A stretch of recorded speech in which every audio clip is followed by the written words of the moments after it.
How are y'all? Doing good, doing good. Good.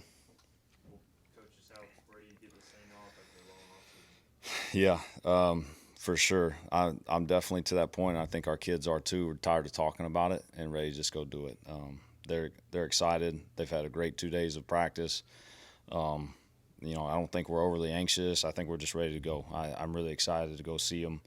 Um, just go put it on the grass on Saturday. What's your ratio from excitement to nervousness heading into the first game here at ECU? I've never been a guy that gets really nervous. I'm these type of things you always just try and be prepared for.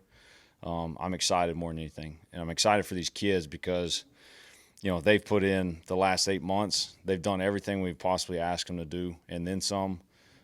That's the thing. I'm just excited to watch them play because they've earned the right to go out there and play well and to put points on the board. Jake hasn't played in a live game for a while. You have to say anything to him, or is he just a cool, No, calm guy? no, that's just that's why that's part of the reason why he's the guy is because he's just cool, calm, collected every single day. He's never too high, never too low, just even keel.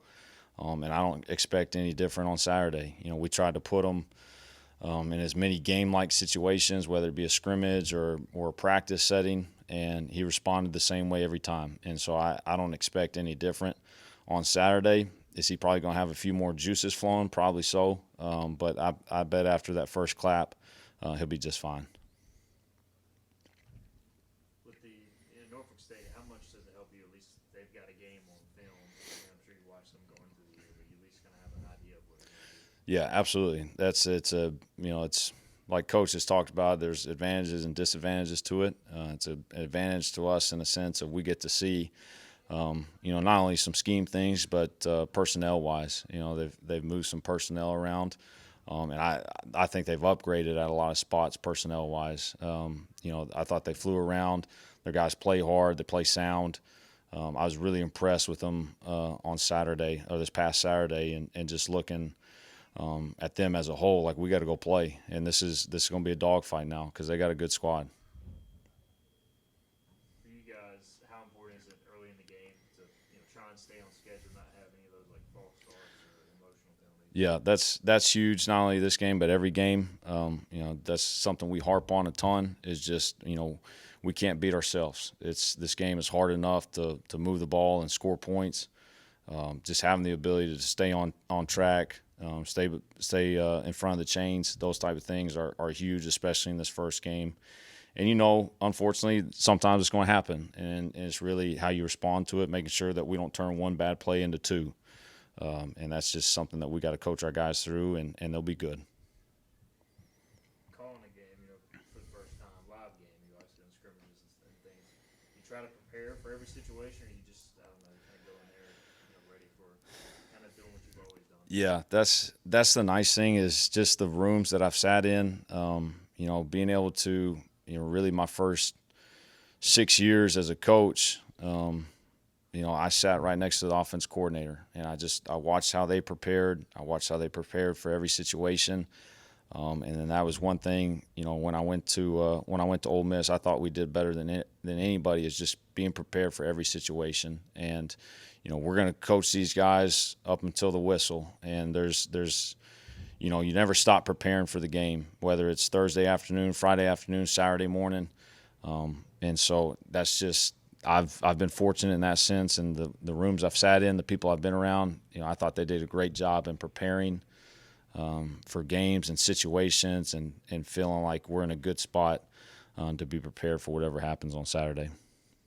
You yourself talk about the depth of the team, especially receiver. You got depth at running back. As far as getting touches, making sure the healthiest guys in, is that communication between you and the position coaches, or how does that work throughout a game? Yep. So we have, it's funny. We have one guy that is one of his sole assignments on game day is making sure certain guys are getting touches. Because you never want to look up in a game and be like, well, dang, so and so has only had one touch. And especially if you look back if you're Sunday and you're looking back at a Saturday game and you struggled offensively, and all of a sudden you look up and two of the guys that you want to get touches to touched at one time. Well, that's a bad deal. And so we have, like I said, we got somebody assigned to that because you know, you learn from your mistakes. It happened to us a few years ago. We played in a game where we were down some people, but we had a couple of our players going, and we struggled offensively. And then looking back the next day, we realized that the guys that we did have, we barely got them the ball, and that can't happen as a coaching staff. And so just being prepared for those type of things.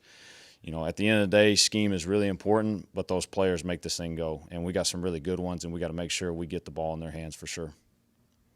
With the helmet, Mike, I mean, will there be kind of a learning period? I know you guys have worked with it in practice, but you kind of have to go into game day to see what works, what doesn't, maybe? Yeah, it's going to be a little bit of trial and error for sure. But that's just where, you know, I'm grateful we've gotten to use it every day in practice. We've gotten to use it in our scrimmages. We've got to use it with the 15-second cutoff. So we've gotten some test runs at it, but as you know, everything's different on game day, and so there'll be some learning curves of just trying to sort through it. The biggest thing that, you know, I'll try and do a great job of is just not doing too much. You know, it's one of the guys who I talk to, you know, kind of just figuring out how to use it, the best way to use it. The best advice I've gotten is don't talk in his backswing. You know, don't give him too much. Don't make him overthink something.